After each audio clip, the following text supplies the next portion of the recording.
Free Skaro!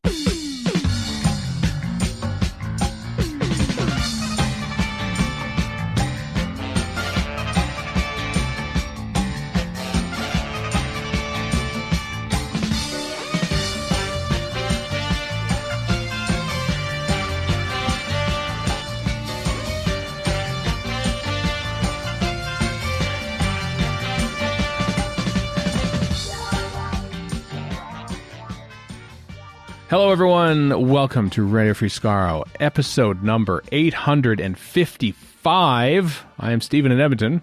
Warren in Vancouver. And Chris in Edmonton. Tweeted out from the RFS account on Friday. It was 8:54, and I run out. I lose count of which resign immediately. Yeah, I know. It was 8:55. I literally thought it was 8:54 until I looked up at the news list there, and Chris put in 8:55. Oops, 8:55. Everyone. That's how many episodes we've done of this podcast. You have to have listened to the previous 854 to understand anything about what's going on. For the RFSCU? Yes, exactly. Oh, God. Yeah. Don't even, please do not, and I hate to use this term, manifest that. Oh, won't be doing that. This is the weekend of the Queen's Platinum Jubilee that we're recording this on. There have been Daleks. There have been Daleks sighted in parades and stuff. I hadn't noticed. Yeah. Not true at all. CBC News, unusable. Oh, well, not the Doctor Who bit and the Daleks. Sure. And there's a bus apparently that had all the doctors or some of the Doctors Who on it. So, yep, Doctor Who has been here during the Queen's reign as well. For the little stuff I've seen of the Daleks, it looked like they were the Cushing film Daleks. Oh, yeah, I know. Like the Dalek 6388 people are going to go have a field day with that. They'll have Zapruder films. There hooks into that. Oh, what kind of Dalek is this? Is it the whatever the Barnums? What the hell was the charity that they gave away the Daleks to in 1963? Probably not those same Daleks, but anyway. So anyway, to celebrate the Queen's Platinum Jubilee, we're going to be presenting episode 1 of the Space Museum commentary, which ties in beautifully, I think you'll find, with that. Not really at all, but that's what's going to happen. We talk a lot about videotape, if my memory is correct, which it may not be. I don't remember what we talk about when it comes to the Space Museum. We recorded that a few weeks ago now. Went out early to our Patreons, but... I can tell you what we don't talk about, the Space Museum. That's pretty typical, though. Yeah. If you're thinking, I don't want to queue up the Space Museum or anything else for a commentary, to understand that it's a stepping off point. It's a coffee table subject essentially, and we just talk about things related to it and sometimes not related to it over the course of the 26 and a half minutes that the Space Museum is going on for. So dive in, have a listen to us talking about a thing that we're watching at the same time, but not necessarily watching. You know what I mean? Commentaries. Can I want to talk a little bit about, bear with me on this, the Star Wars TV series. I don't want to spoil any because I don't know, I appreciate nobody spoiling the Obi-Wan show, up until now. We got to it late, and then we finally watched the 3 episodes over this past week, the ones that are out yet. And what I wanted to mention is that I like this new Kenobi show. It's got Ewan McGregor in it. He plays Obi-Wan Kenobi. I don't think that's a spoiler.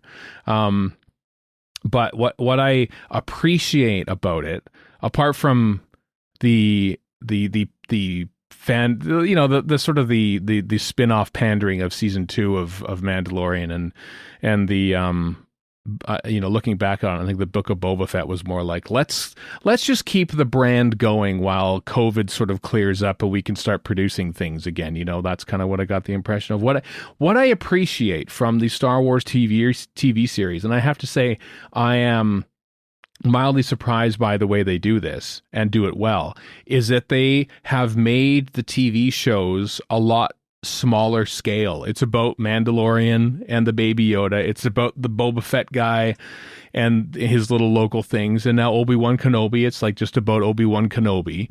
And I appreciate that in comparison to, like, let's face it, modern Star Trek and modern Doctor Who as well, which is why I'm validating talking about Star Wars right now, is that everything seems to have to be this big giant universe changing event, but Star Wars isn't doing that. Yeah, I can't argue with that. Yeah. I mean, this is arguably the biggest one, if you want to put that in air quotes. And even then, it boils down to, I don't want to give anything away, but Obi-Wan Kenobi story, that's not giving it away. And all that falls out from that. But it keeps it still kind of small scale, which is fine. I appreciate it. It tells a story about characters. And I hope that Doctor Who sort of leans into that a little more, because eventually you can only blow up the universe so many times. And after a while, you're just going to go, okay, here we go again. Or Gallifrey, universe-changing event. Sometimes I think the more successful bits of Doctor Who is when they just sort of focus on the actual characters that we like and everything. And I think the Chibnall era with Flux, as much as I appreciated the way of storytelling in Flux, when I thought about it, it's like, do we need to blow up the universe and then at the end not really know how much of the universe is left or is put back, and of course they've retconned it a couple times in previous to that in Moffat and RTD. So yeah, I'm hoping that Doctor Who in the future here takes more of a page from Star Wars in that it actually tells a smaller character base, because that people seem to like that. It's a confidence in your characters when you're focusing the story around them and not having to throw in a massive universe anomaly changing event with multiple different character strands that just sort of clutter things up. The Star Wars shows are very straightforward. They basically don't even have subplots. It's just like, here's what's happening. This thing is happening to this person, and it goes on. And it's enthralling television. I'm enjoying it. I'm enjoying that Obi-Wan Kenobi show. So, yeah, that's what I want. You didn't enjoy Book of Boba Fett, though.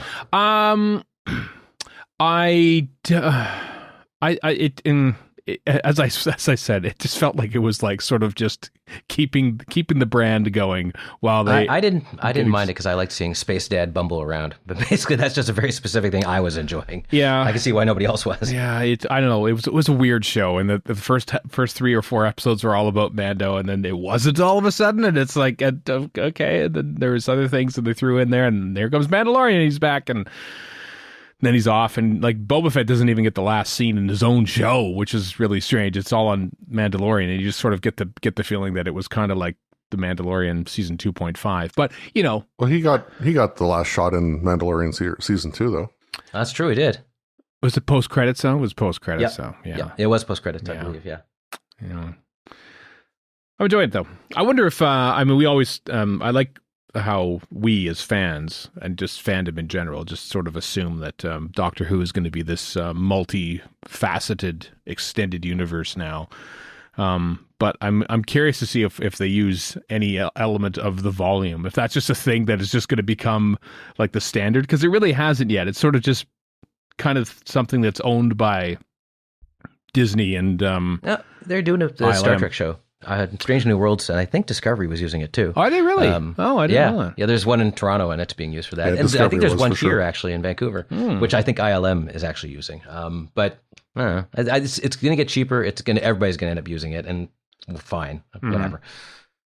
Yeah, you're going to see it at some point. You're going to see it on some like office comedy, and you won't even know. That's true. I guarantee that'll happen when it gets cheap enough. Yeah, I don't. Because knowing that they use it for Star Wars, I often I look for it and I go, is this a scene with that? I mean, a lot of planets are sand in the Star Wars TV universe, and that could either be the volume, or honestly, if you're shooting in California, go outside and there's probably a desert within 10 minutes of where you're going to be, and so they could just do it there. But the other thing is Unreal Engine's better at modeling some things rather than others, so you're going to see a lot more rocks behind things, I think, because that's just an easy default. Yeah. It's intriguing. I haven't watched those making ofs on Disney Plus yet about the Star Wars shows, and I feel like I really should, because it's VAM. You'd love it.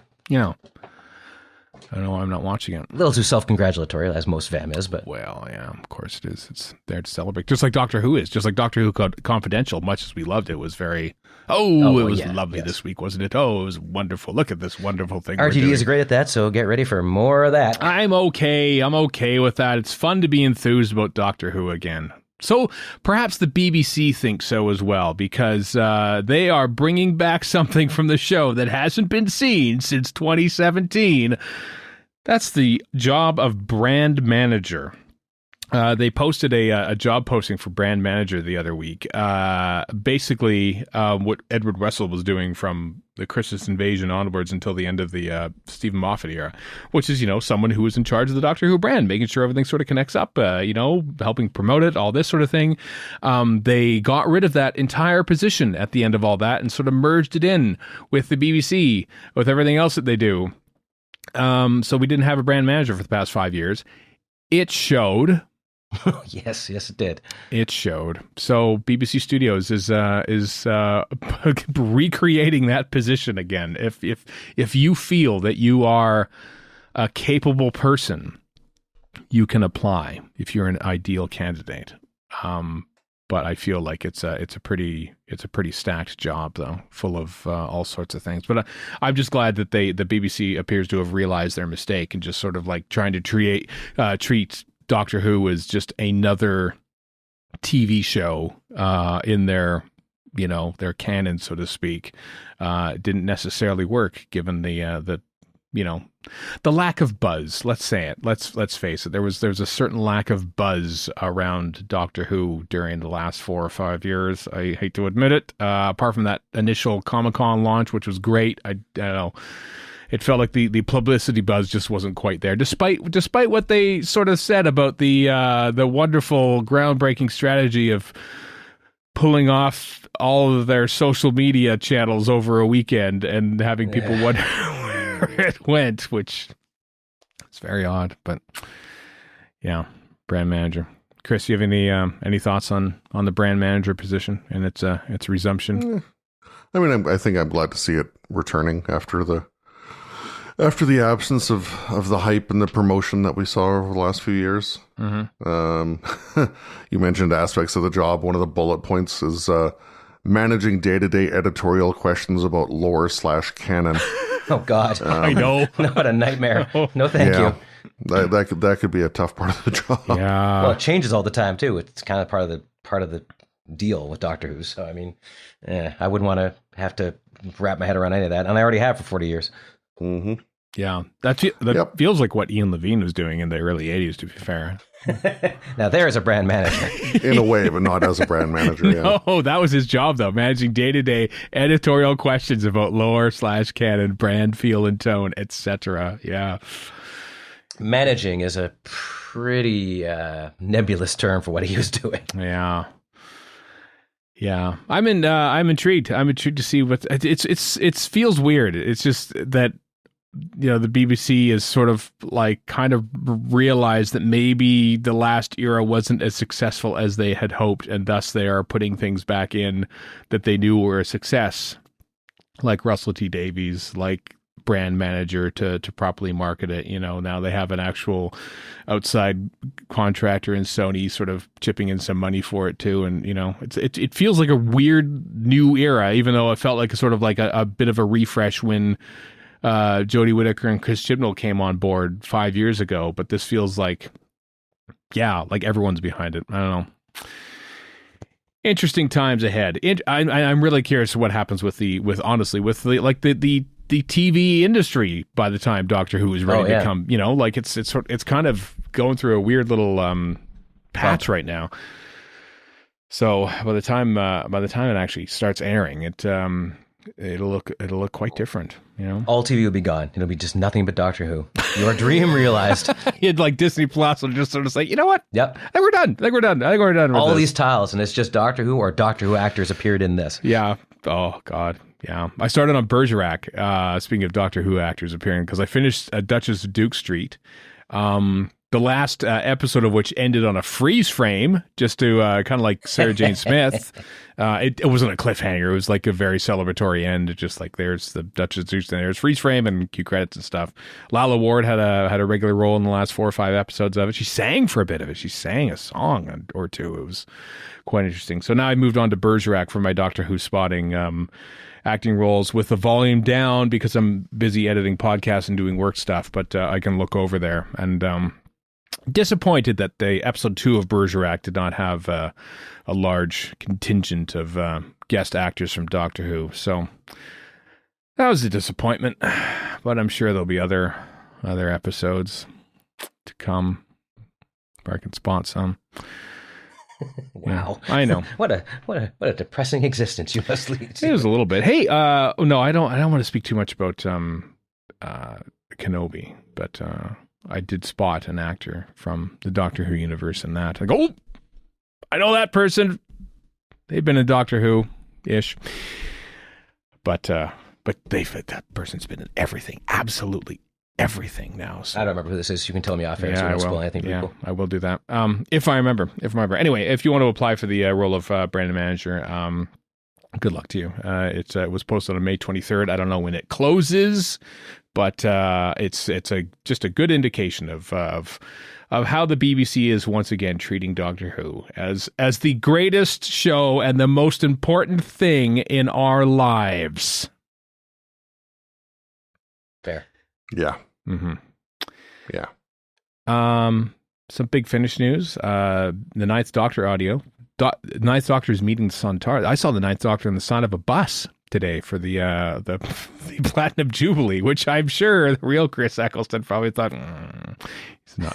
Well, yeah, he doesn't strike me as a fan. No, he put a post out on Instagram, is it, talking about his feelings about the monarchy? Yeah. So he was not very pro monarchy. No, let's leave it at that. Yeah, he's not very pro monarchy. So, but he's on the side of a bus celebrating the monarchy. So that's what Doctor Who does for you, I suppose. The Doctor Who: The Ninth Adventures Into the Stars is a new series of Eccleston audios coming out August 2022 with 3 different stories in that. Also, I want to point out that with, as we said last week, Attack of the Cybermen's in it. Season 22. Box set, Blu-ray set, which is coming out June 20th in the UK. It's October 18th here in North America, and I pre-ordered it on the. Oh, yeah, I keep forgetting to do that. Yeah, on the popular Amazon website. So there, it's available for pre-order if you're in North America and you want to order the the Colin Baker season 1 Blu-ray set. No, sir. No, it's available. So yeah, October. Gotta wait till October. But so that's there. Another thing I ordered, because this is what I do now, I just order Doctor Who things. I balked at ordering anything of this, mostly because I thought I would be able to see it in the actual physical stores. I ordered a Build-A-Bear, everyone. I ordered a Build-A-Bear. Nerd. Yep, I'm a nerd. I ordered the PCAP, the 12th Doctor, Build-A-Bear. He's got his guitar and his coat and his sunglasses on, and I got the gift set because why not? It comes with a little Dalek in the TARDIS box. I ordered it. I don't know when it's going to arrive, but he looks great. I like teddy bears. I like Doctor Who. I like Doctor Who teddy bears. I ordered the teddy bear. It's pretty on brand for you, especially PCAP. Yeah. The little guitar is really cute. He's adorable. Yeah. Erica came in, as I said, I ordered the bear, she said, and she goes, and so where are you going to put it? Because space is becoming a bit of an issue in this house, and it has to be said, with Lego in this. So yeah, we'll have to find a place for the bear, but he will be... You'll just have to ditch all the Lego. Yeah, just get rid of it. Oh, man. Get rid of it. Sometimes I think I should sell it to a pawn shop for $5 for the lot. Do what Chris does. What you are doing. Maximize Star Wars Lego on your TV. I have this struggle. It's an addiction, let's face it. My Lego thing is an addiction. I mean, I got books everywhere, and almost all my dollies are in a bin under a table. So, except for the Doctors, and a few customs. My Lego is mostly in bookshelves, like all around the room and stuff. And then there's a giant baseball stadium on a table, as well. And But I'm starting to run out of. I have run out of room, and I have to move stuff around a little bit more now, and it's becoming a bit much. I remember a couple years ago, I thought, you know what, I should ditch a lot of the boxes that I have for the Lego set. So at least that would clear up some room in there. Because if you die, I want to sell this Lego. So the boxes have stayed. So. You can tell when I'm not doing so well in health wise when I'm going to start. Well, I think it's probably time to start boxing up this Lego.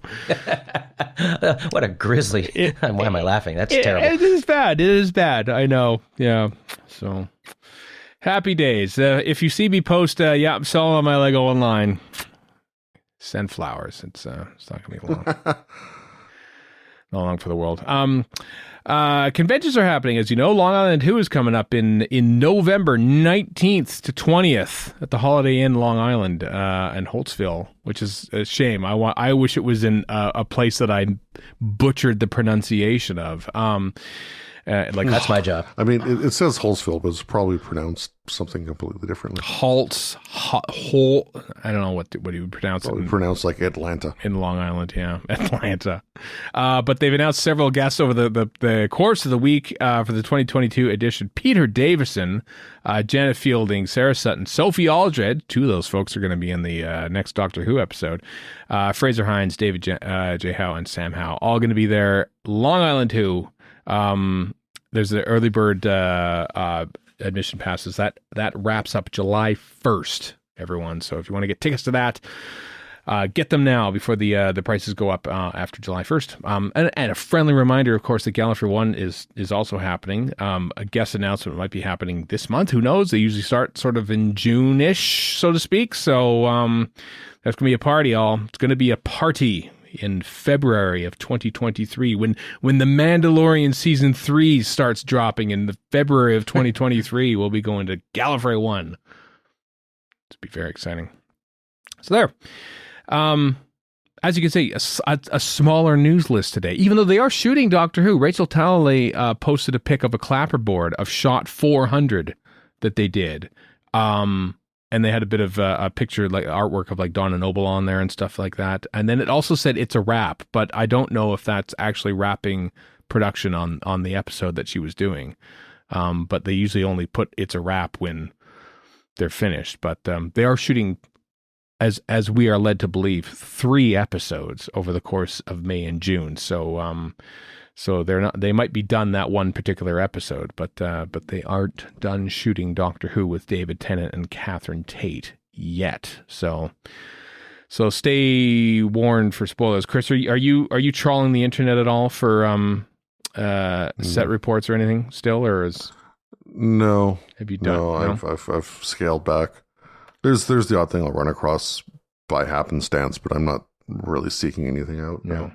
I just don't want to see any Slitheen's. That's my one ask, since everything else has been taken from me. Well, that's my one ask. No Slitheen's. Yeah, I admit I did I just wanted to see if it was a rap side. Like I searched the hashtag DWSR, Doctor Who set reports. If you want to mute a hashtag, that's the one to mute.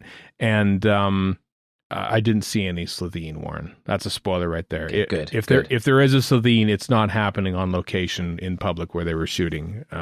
Rachel Talley did tweet last week. I don't remember about something about the BBC canteen, so to speak. The food for night shoots. So they were doing some night shoots, but that's all I know, just based on what Talley was doing. So something about bad mushy peas. Mushy peas. That's right. Mushy. What are mushy? The glamour of set life. Yes. Yeah. What are mushy peas? That's just like mushed. It is what it sounds like, and add some mint, I think. I'll tell you what they aren't. Appetizing sounding. Yeah, it doesn't sound good. Like blood pudding or something like that. Anyway, so they're shooting Doctor Who. They're still shooting Doctor Who. I really think so. And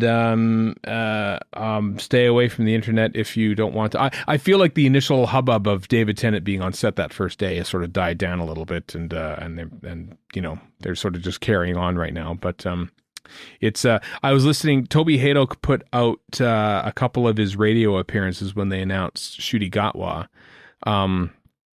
And it struck me that, all this hubbub about Ncuti Gatwa is great, but we won't see him probably until 2024. Can you believe that?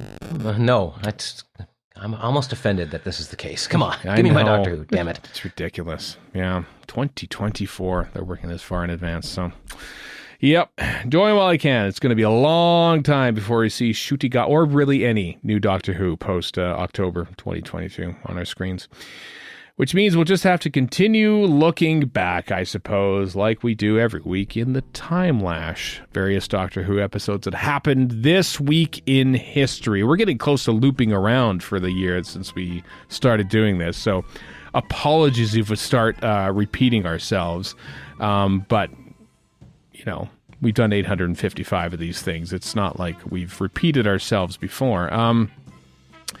The chase continues unabated in 1965, June 5th, Flight Through Eternity. This is where the actual proper chase... This is the Morton Dill episode, as I recall. This is Morton Dill? Yeah.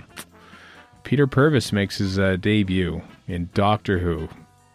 Chris, do you have opinions on Morton Dill at all? Oh, nothing positive.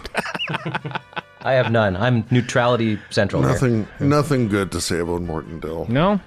They just laughed. That was kind of funny, but I don't know.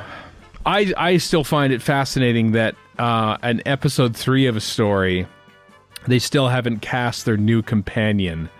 That shows up in episode 6. Episode 6, 3 weeks later. It's amazing. TV in those days, it was just so fly by the seat of your pants. It's like, hey, we should maybe cast this person as a new companion. Sure. Do you want to do it? Sure.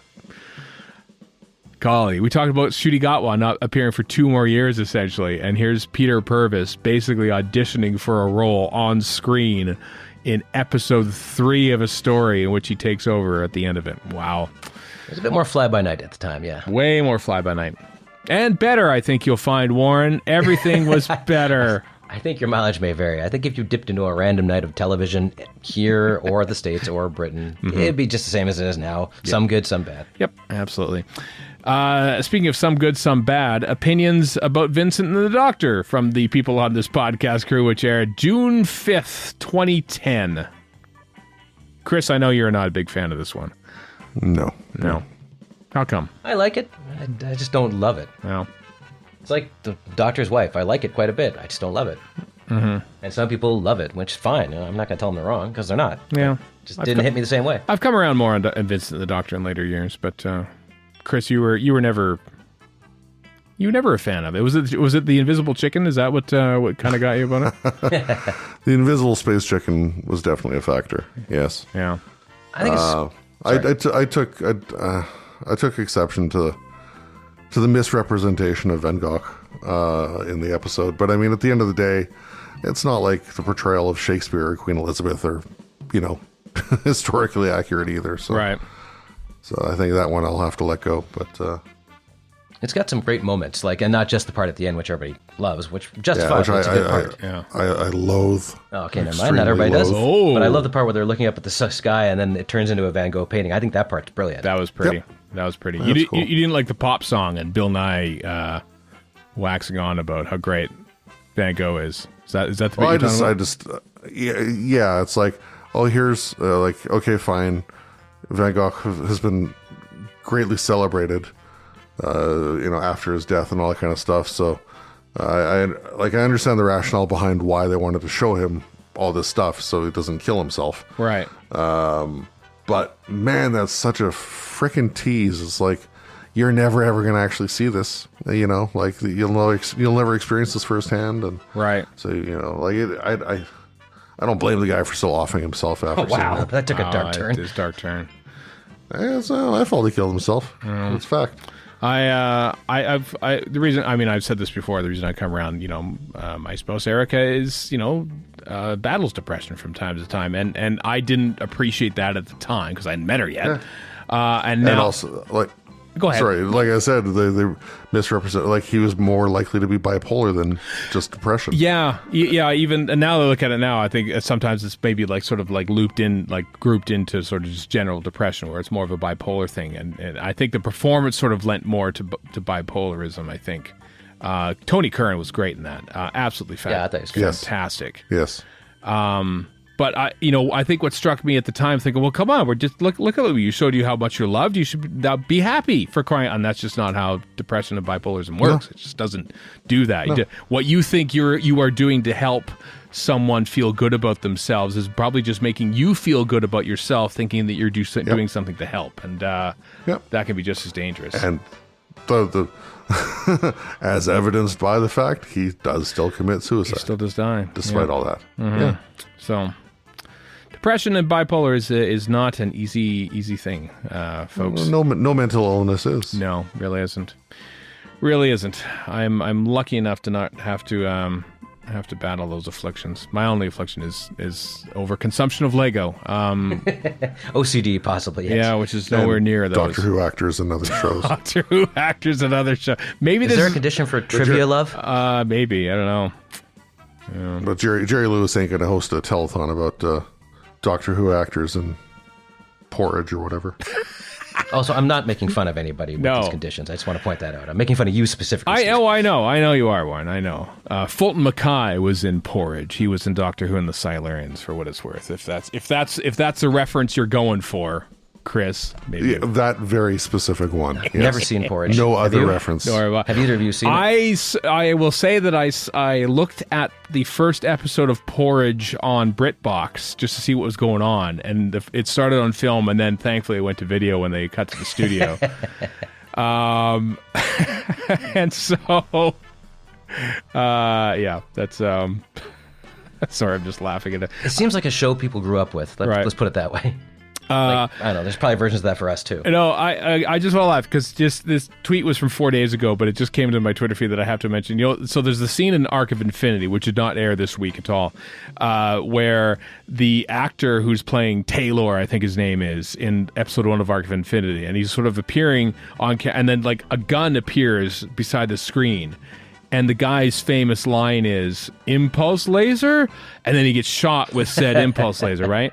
And the tweet that I'm laughing at is that this person actually met the actor many years later and reenacted the scene in front of him. And he's saying impulse laser and then pretending to get shot.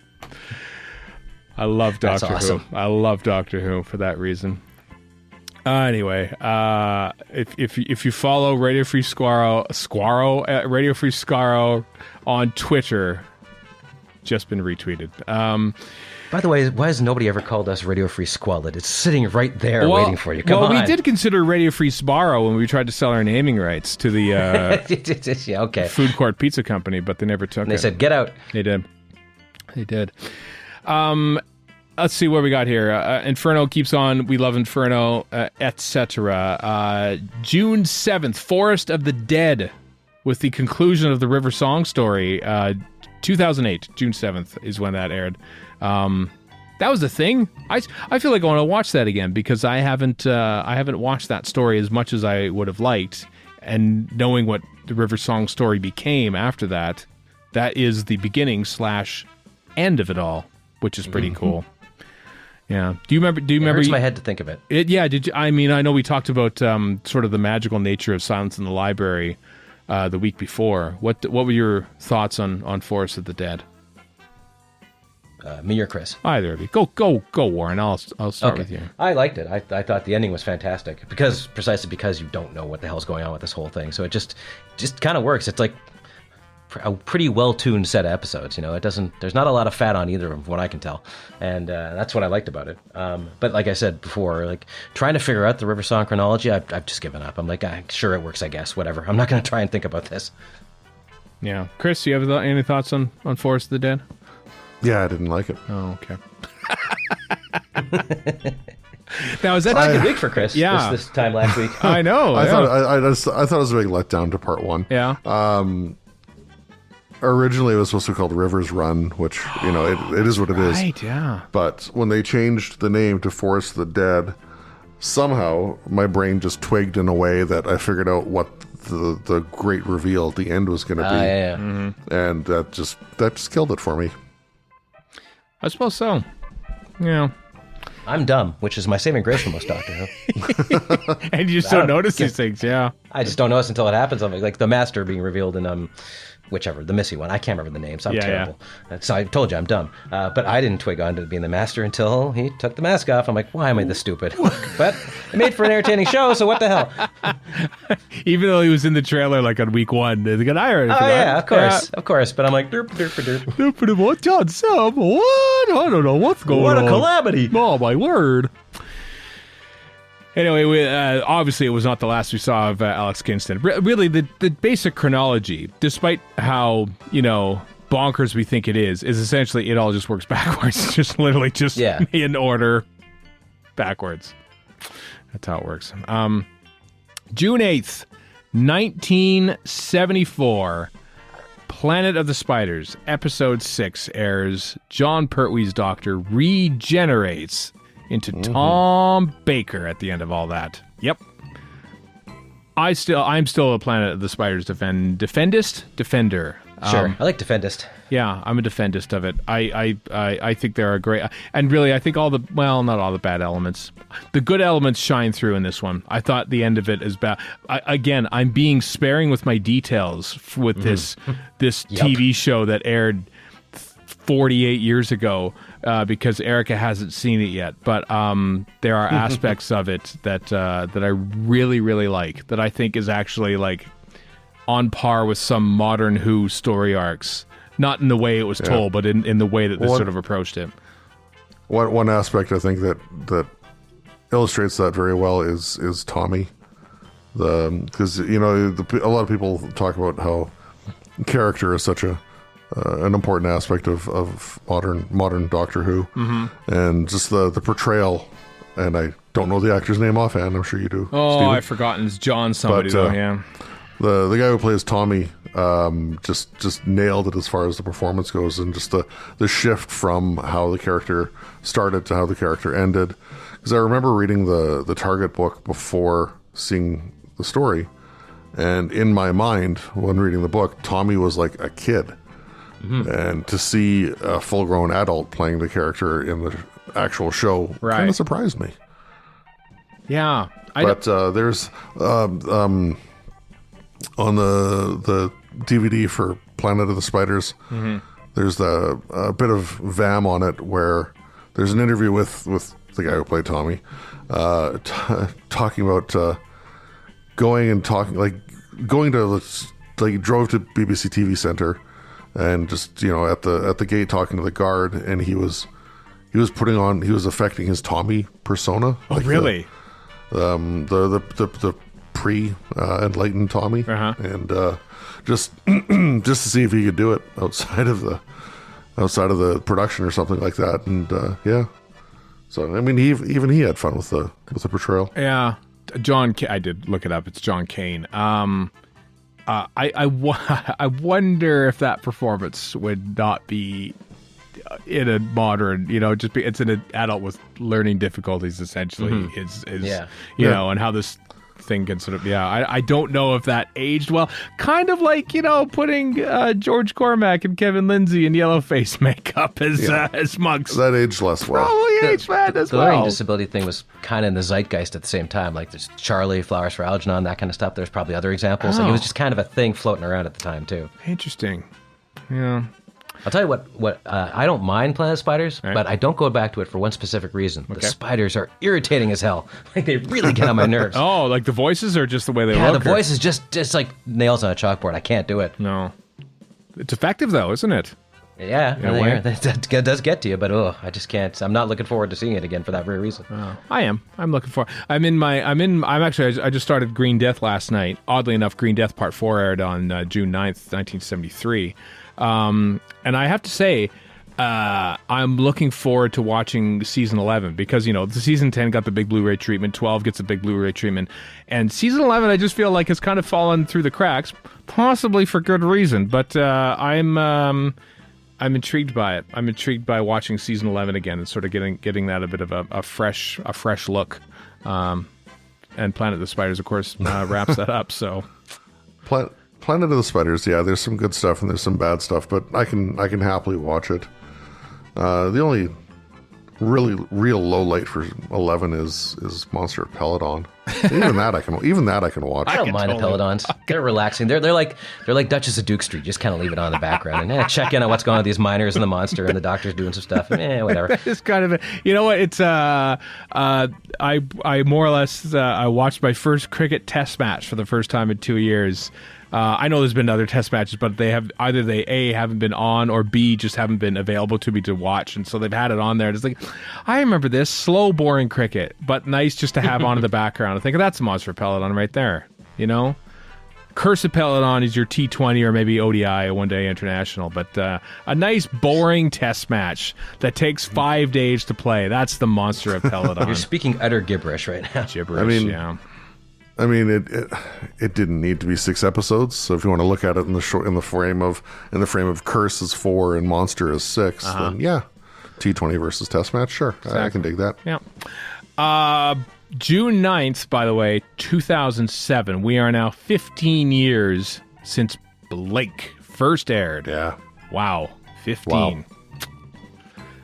It's quite a story. Quite a good episode. Quite a good episode. What can you say? Like, it's been talked to death because it's so good. It has been. It has been talked to death. So we'll never talk about it again on this podcast. No, obviously we will. We'll talk about instead June 10th, the Satan Pit, because we mentioned Impossible Planet last week. Satan Pit was the conclusion. I thought a very good conclusion. That's the one where, I mean, some of my favorite bits of Doctor Who when the Doctor is sort of being slowly lowered into the black hole pit thing. And just the shot, when they realize that they're at the end and they talk about like religion and everything with Ida, and then just, oh man, the shot like, oh, if you see Rose, just tell her, oh, she knows, and he lets go. It's great. My heavens. See what I mean? That's all you need. You don't need giant universe apocalypses. You just need little character moments like that. And a giant devil. And a giant devil, eventually. Yes, a PlayStation devil. Yeah. The effects haven't aged all that well, but who cares? Like, it's great. You know what? The effects on old Doctor Who haven't aged either. Yeah, so, I actually watched that in the last couple of years, and I thought, I don't think this is as bad. I think people sort of dumped on it a little bit, even at the time, but I didn't find it that risible. It's not... It's tough to make believable. Anyway, even now, it's tough to make believable. It's this giant devil. Like, it's inherently ridiculous. Yeah, it's true. But it worked. It worked for me. I love that story to bits, as we've mentioned. It's got a movie. I mean, there's even like a quip, like Rose, go to hell as she fires the guy through the glass and stuff as she kills Toby and stuff. Like, that's a very action movie moment. It's an epic. First time they went onto an alien planet in modern Who. Took them 2 years to do it. That's crazy to think of. Mm-hmm. Yeah. Really is. Wait, New Earth is on I guess New Earth is technically an alien planet, kind of. It is, that's isn't it? Yeah, maybe. It is, isn't it? Yeah. Oh, they made a big thing of it. Maybe it was the first one of the Corey. Maybe that was what it was. It feels more alien, let's put it that way. Yeah, definitely. June 10th, 2017, Empress of Mars, with the first female ice warrior, and Martians, and unintentional racist jokes, and and good effects with the crumpling up of the squatties. Throwing little bubble balls of fun piffle. That's how I would put this. Yeah, fun a little piffle. Bit like very gaydus. We'll also put it that way too. Oh man, was it very gaydus? Yeah, and it was like, well, we have Nardole in this now, by the way, since you first wrote it. How about he just gets stuck in the TARDIS for no reason, and then we carry on with the story. Listen, that's just it's no worse than Nyssa falling asleep for 2 episodes of Kinda because this is a proud Sarah Doctor Sutton Who wasn't under contract. Maybe Matt Lucas is on holiday, and they said, well, what the hell? No, I just think it was... Yeah, maybe, but I don't know. This is the way that... I think Get Scott what he wanted. That's You're skipping over the money shot here that we all love, which rescues the whole thing. Alpha Centauri. Oh my God! Pandering. Speaking of which, yeah, Alpha Centauri with the adventures. That might be about as deep because honestly, if you showed that to a not we, they're thinking, who is this ridiculous monster and why does it sound like that? And then there's, but at least they didn't show the entirety of Alpha Centauri's body. Oh yeah, it's the reason it's just Sauron's eye. That's true. Yeah. I don't know. Whenever I complain, Warren, you call me out for this a lot. Whenever I complain about references, to pandering fan references in other shows, I think of that exact moment in Empress Doctor of Mars. Who is as guilty, if not worse. That was probably. This is just one of many, many examples. It was one of the more pandery moments in modern Who. Which is fine. Sure. I don't mind. No. If you grind everything to a halt for it, then sure. But if it's just a throwaway, and half the time I don't even like Star Wars is a great example. There's tons of stuff I've never read, seen, comics, whatever, video games. I just whizzes past my head and I'm fine. Yeah. It doesn't really bother me. It depends on how you work it in. If you sort of like make it up to be a big thing, like the music is building and everything, and they're gonna move in and say the name of this character, and we're expected to know it. But honestly, I think for you, it's just now in the back of your head, you're going, oh, now I got to learn this. Like now I have to, because of completionism, you have to know all this stuff. Yeah, a little bit. It's making you work, basically. Yeah, exactly. Whereas I'm lazy, so yeah, it's like homework.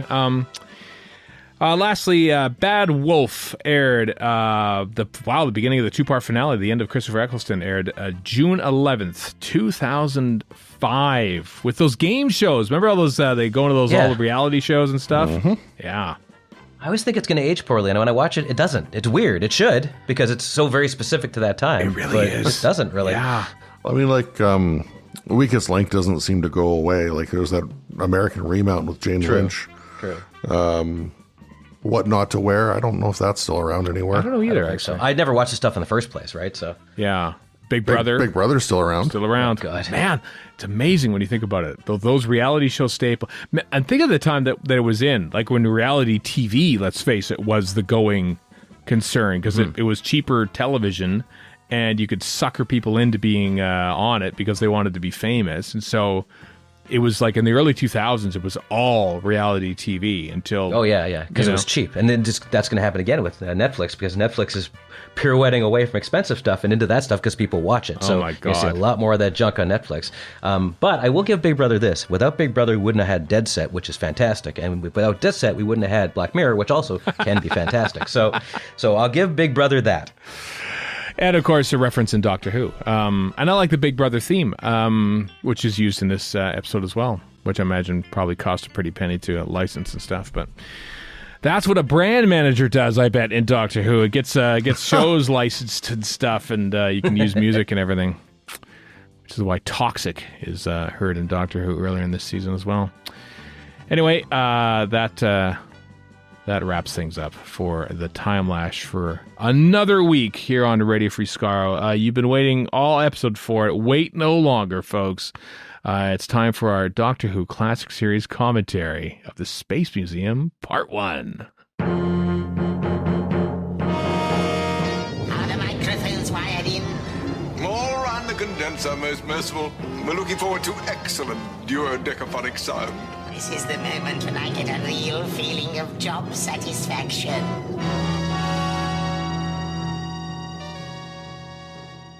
Welcome to the Classic Series commentary for the much beloved Doctor Who story. By who, I'd ask. From season 2. From season 2. Serial Q, the Space Museum, everyone. This is going to be episode 1, the Space Museum. How handy that it's called that. Thanks, Glyn Jones, if he is indeed the one who titled it. I assume you have your legally purchased DVD set. I think it's what is it called? This came out with the Chase at the time. I don't remember what the set was called, but it came out of that. Hell, by the time this comes out, the season 2 Blu-ray might have been announced if it's an actual thing. So maybe you're watching on that too. Who knows? All I know, it's the NTSC version that we're watching there, folks.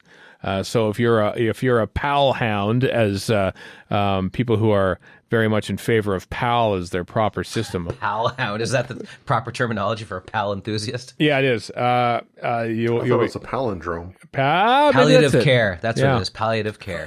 I'm going to hell for that. That's some bad news. So let's start this darn thing. That's some bad. So we're gonna watch Space Museum. Okay, here we go. So everyone, cue up the Space Museum episode 1. Here we're going to play it in 3, 2, 1, play. The best part is right now. It's pretty good. It's pretty good. I don't remember what the last Hartnell that we did. I know I do this every time. Oh, man. Was it War Machines? Well, no, we did War Machines a while ago. We've done the Sensorites. No, we haven't done the Sensorites. We've done... maybe we have. I don't remember anymore. Yeah, we did. I'm pretty sure. We did. Well, right now we've got 11 Hartnell stories we haven't done.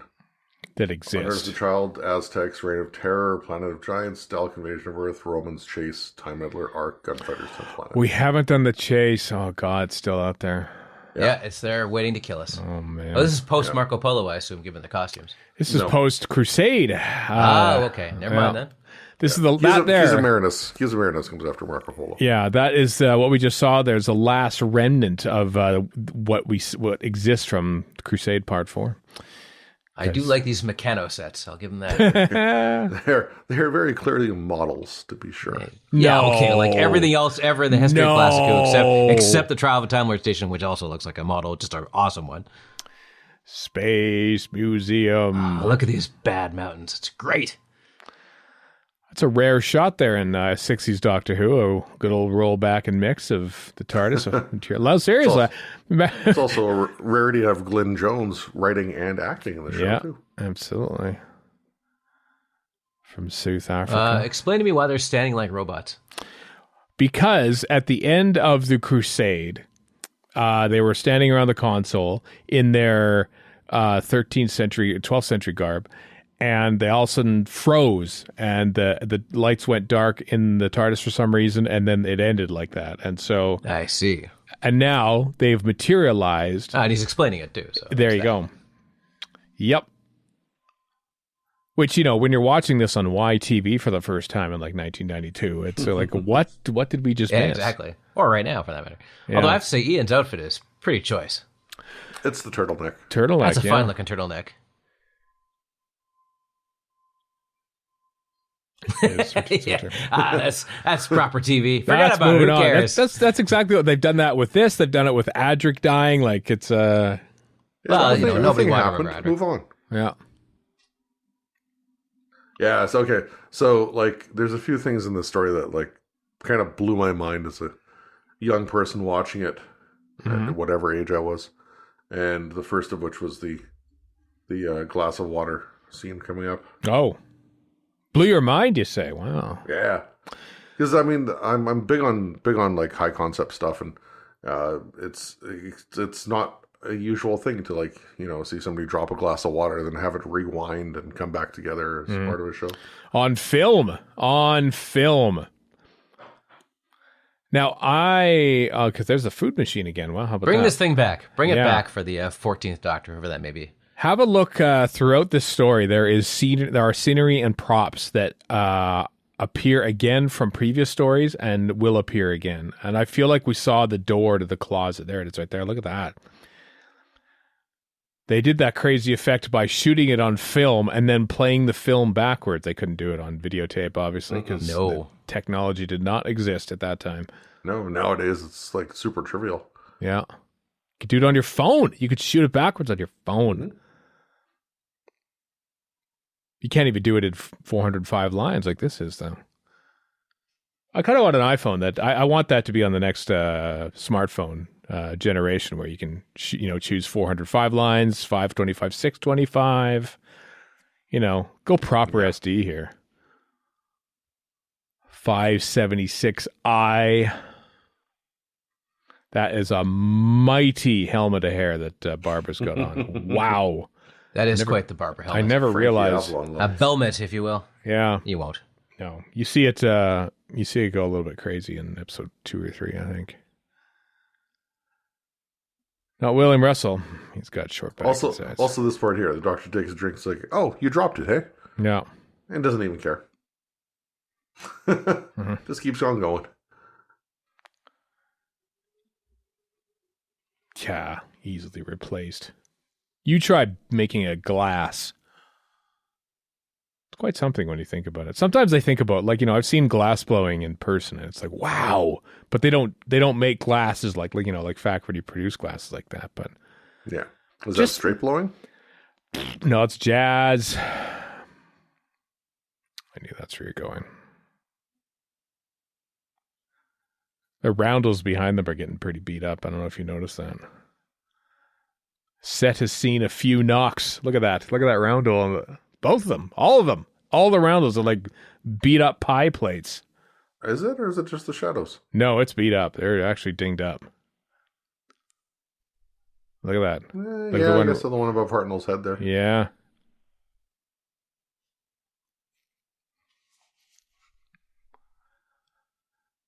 Glasses. I wonder what happened to that prop glass. It sold at Sotheby's for £18,000. Oh, I'll do it.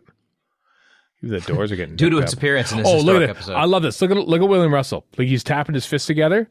Boom, recording break. Still doing it. Still doing it. See, very nice. That is a pro. That is a Doctor Who veteran there in his penultimate Doctor Who story, knowing exactly what to do to sell the illusion that they're walking out from one TV set onto another TV set. See, I've mentioned this before, but the smallest things in Doctor Who bring you great joy, whereas Star Trek cheaps out the original series with about the same budget, actually a bigger budget, and you just get infuriated. But it's basically the same crap. Oh, yeah. Like, I'm looking at the set and going, oh, yeah, those mountains are supposed to be, like, way off in the distance, but they're not.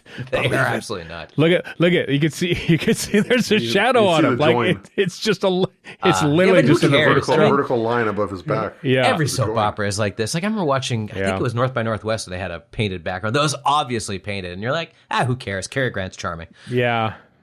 North by Northwest also used a lot of camera trickery that didn't exist before. No. That's true. And so they had to cheap out on a couple paintings, so whatever. Yeah. I mean, this uses some trickery that we've never seen before either. As we get into this episode here, this first crazy weird episode where it's just the four regulars wandering around talking about things.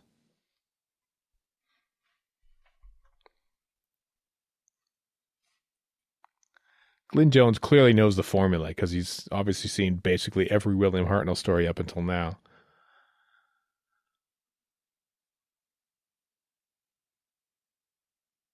Also this. Walking around. Yeah. Not leaving footprints. Yeah. I said there's lots of stuff that just really engaged my imagination. Now, when did you see this in KSPS? KSPS, yeah. That's when I was not watching Doctor Who. Didn't for 2 years. That's because you're a terrible human being. I am. That's true. You are the worst. I am. UN has declared it. Vladimir Putin got nothing on you. I didn't know when Doctor Who was on, and so I missed it. I missed it for like 2 years. Missed the one time that KSPS Spokane ran the this would have been Hartnell years. This would have 86. 90, is that? I am just thinking of the insane amount of carcinogen and that sounds right. Environment destroying hair sprays in Barbara's hair right now. All right, Chris, you say something, then Warren say something. All right, sorry. No, same time, always. Chris, go ahead. Sorry. I was all good. 86 sounds about right. Yeah. Yeah. Warren, you're saying 11 or 12. Something about hair. I was just saying that Barbara's hair is probably a environmental travesty. Like there's so much hairspray in that hair right now. Like her hair and makeup person is responsible for the ozone layer hole. It may need a carbon tax. That's alarming. I mean, impressive, but achievement. The achievement of making that hair. That's Buffon. The silence. I didn't know they were in this one. I'm kind of digging these triangle walls. The painted triangle walls? Yeah. They're kind of funky. I got to find happiness where I can in this. How many times have you seen this, Warren? It's a long time ago. Long time ago. I'm sure I read the book. Because I read all the books. It came in the 80s. This book came out in the 80s, actually. It was one of the later 117 or something. Yeah, I had that neon logo. Yeah. Yeah, it's far outside the original 80 whatever range. Vicky's about to sneeze. I just sneezed myself 3 times. You didn't notice because I muted my mic. How fitting. Well, now we know. Yeah. I also, when I took a drink of water, Vicky was going to get a drink of water too. So you are in the Space Museum right now. I guess so. If I was wearing a cardigan, I'll be tearing it up in a couple weeks' time. But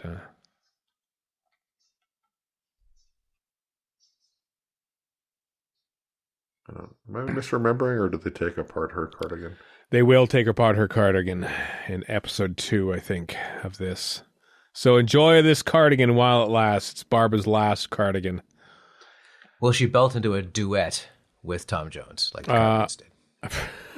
Oh, yeah, that's right. It's not unusual. Cardigans had a interesting twist into like alt country towards the end of their run. It's a good duet with Tom Jones, I'd say. I've never heard it. It's Burning Down the House, the Talking Heads song. They did that? I didn't know that. Oh. Yep. Well, there's some more music for me to discover that I missed the first time instead of listening to new music, because why would I listen to new music? I stumbled across it about a year ago, and I was like, I totally forgot this happened, so I watched the video, and it's actually quite a well-done video, too. Why not a museum in space, Doctor Who? Always thought I'd find one someday. Like, Google it. Apple Maps or something, it's like easy to find. You just like Space Museum, and then here are some suggestions near you. This is the 60s. You had to rely on MapQuest. Oh no, that's unfortunate. Whoa, it's a Dalek.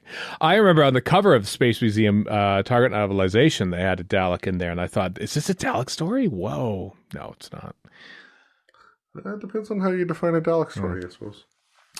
This is the last time, well, we'll see Hartnell in this episode later on. That's the last time you see this particular Dalek. They get altered for their appearance in episode 4 on this. With the slats on the side. That's the last time we see this particular Dalek. Dalek, Dallik. Not Darlek.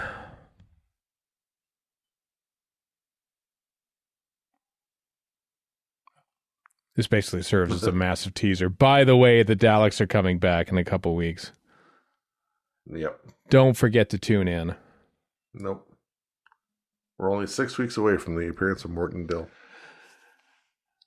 I'm on tenterhooks. Tenterhooks, I tell you. Yeah. 10.5 million people watched this episode on first broadcast, just so you know. On this, as we record this, dear listener, the very anniversary of the original broadcast of this episode, April 24th, 1965. Sheer coincidence. Yep. 57 years. 57 years old. We are watching television from 57 years ago. Warren, you get to tell your story again about having interviewed Jeremy Bullock about this and ignoring Boba Fett. I wasn't about to, but now that you mentioned it, I guess don't mention it now. Save it for when Jeremy Bullock's on camera. I'll wait. Yeah, we'll wait. We've got other stuff to fry here, like the 4 regulars walking around and describing what we just watched.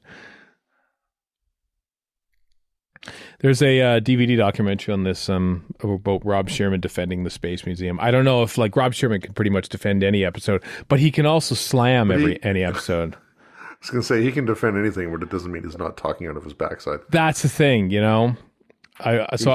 Every time he is a snake oil salesman in the best possible way. Every time I watch that documentary where he's defending the Space Museum, I think, what does he really think of it? Because I want to know.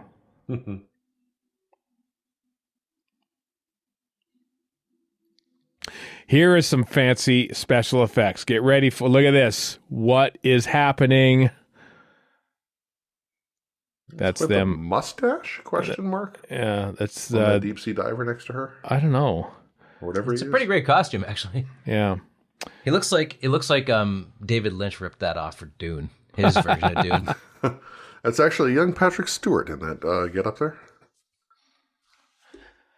See, they're mixing in an output. I was going to say Gurney Halleck himself, but I can't remember who he played. One camera is shooting that prop, and it's basically sort of being partially dissolved in because they don't have blue screen at this point. So this is a relatively complicated effect at this point in history in TV. Just think about how far we've come when what we're looking at is like, what is happening? It looks not bad for 1965. Sorry, this reminded me of when I see people on Twitter complaining about how in a Marvel movie they've got everything but the door is CG, and I'm like, but you would, who cares? Like, did you notice while you're watching? No, you didn't. It doesn't matter. It's all pretend. It does not matter. It's all pretend. I mean, if it's Death in the Nile, bad, but Marvel is not Death in the Nile bad when it comes to effects, so. These guys look like they walked off the set of The Prisoner. They did a little bit, didn't they?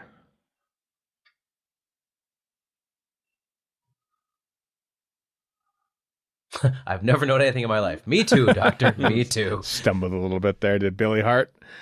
It's like, it's kind of weird to see the dichotomy of the Hartnell era. He's like, in all my years of time travel versus, I always thought there might be a museum in space. Never stumbled on one, though. No. Honestly, though, why go to a space museum when you can just go back and look at it when it was, active, when you think about it? Like, I can go to this is all gathered from a bunch of different places. This could get culturally problematic real quick, but that's true. This is all in one place for you to look at, so. The Conquests of Lobot. No, what are they called? The Morocks. That's who they are. Sheriff Lobot. I like Lobot. Lobos is the name of the cat who shows up in episode 2 when everything really kicks off. Interrogator guy. Mm-hmm. See, I'm sure we've seen those prop machine banks in the back there before. Or will again, because they was it called Trading Post? I think was the props makers were an external outfit, and they would BBC would like rent them out and hire them out rather instead of building new props and stuff. And so the Terran Nation Army has a good rundown of some of the props, but you see some of them show up in like James Bond movies, for crying out loud, in the 1970s. I mean, they get around. It's probably the same reason why there is a gaffy stick from a Tusken Raider in an episode of The Power of Kroll.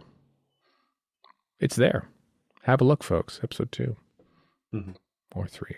Can't remember. Nobody will. I will. Of course you will. But you already knew that. Yeah. Nobody else would want to watch The Power of Kroll. That is a pretty cool effect, I have to say. Right? I'll give you that. I mean, I appreciate it. I appreciate the effect.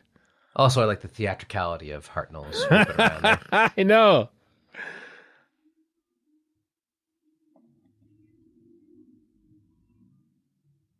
I think the first shot walked a little bit because they're a little off there. He sort of walks through the TARDIS as opposed to around it.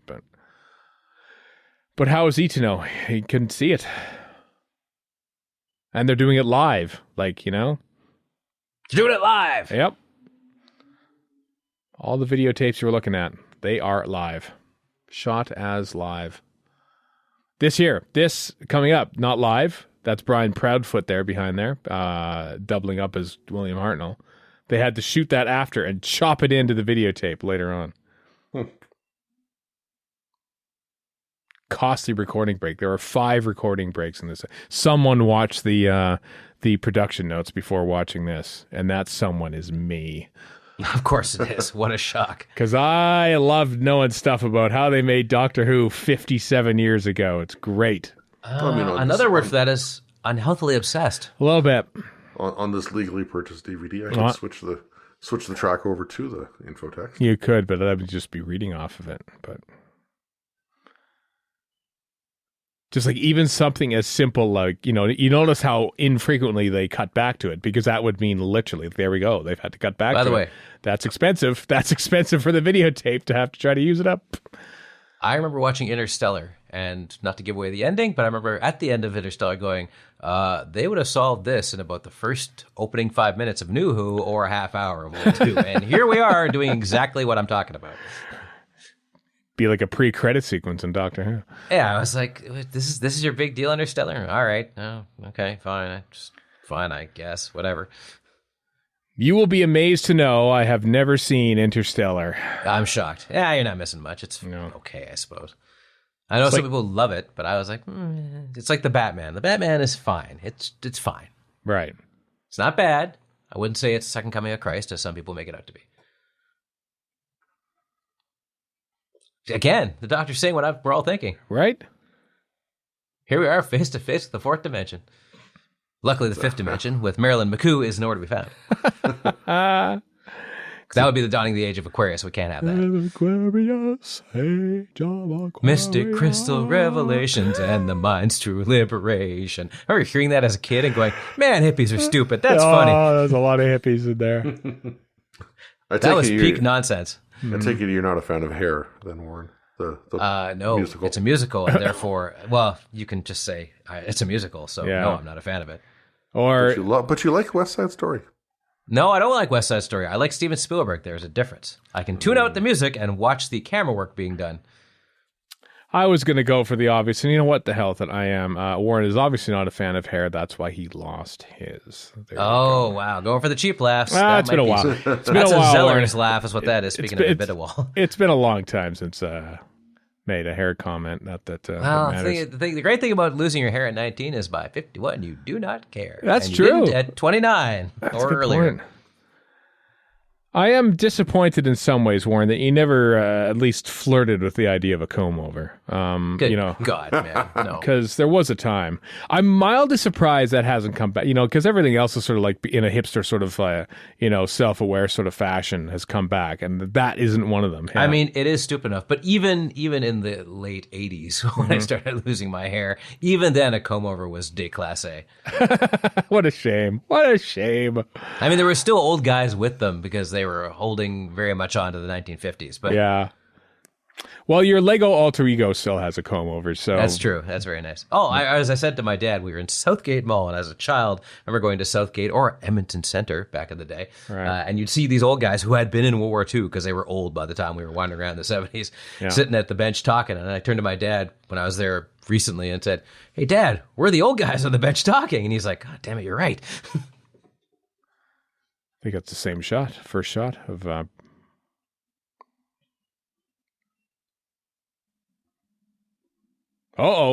This is a complicated sequence. Believe it or not, cutting back from different things because that's a live shot. Stills? No, this is the live shot. Sort of. That's a still. But it's not edited in. They're actually, okay, go back to the film. They had to cut that in, roll it at the right time. Then we go to live on camera, whatever. Yeah, just outside of the frame, and there's some guy's fingers holding onto that photo. Yeah. We go to film for this. Like, I often wonder how they do, the different film. Like, they obviously had to roll it at the right time because it's played in as live. Like, if you mess it up, and they have to do it again. But like I said, it's not editing. It's them playing things live. It's such a fascinating way. And by fascinating, I mean completely archaic, of course, way of making TV. That's the point. Yeah. This reminds me of the end of Police Squad when they would just freeze. Yeah. Or and the display cases, they're the Japanese garden. That's a deep Police Squad cut that I remember. Yeah, I only remember Dan Hedaya running around while everybody else is frozen. Yeah, I got to watch all the episodes again. So thankfully there's only 6, so it's not that big an undertaking. It was amazing to see 6. on TV at the time. Like, seeing it whenever it came out, 1980, 81 or whatever, I remember watching going, how did this get on television? Like, it's lunacy. It is. And then something like 30 Rock is, not even 30 Rock, and that's the closest you're going to get, is as frenzied in its nonsense. It was so ahead of its time. Nobody knew what to make of that show. They just couldn't, it didn't take. And which is why the movies became big hits. That's why it didn't go past the 6 episodes. 6 episodes. It's so But then brilliant. It became 3 pretty big movies. It's so hilarious. Police Squad is just one of the funniest shows I've ever seen. It's brilliant. We'll do a commentary on that someday, maybe not, but we will do promise. This is a promise and a threat. We will do episode 2 of the Space Museum on the next episode here of this podcast.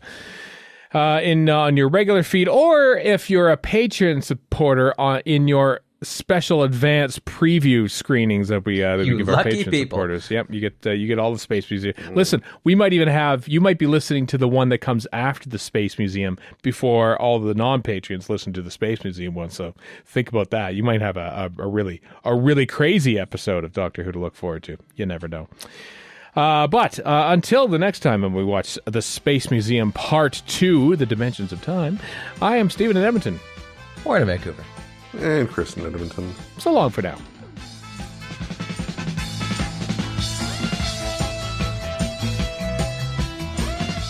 You've been listening to Radio Free Skaro. Find us online at radiofreeskaro.com, follow us on Twitter and Tumblr at Radio Free Skaro, subscribe to us on iTunes, and donate to the show at patreon.com/Radio Free Skaro. Thank you.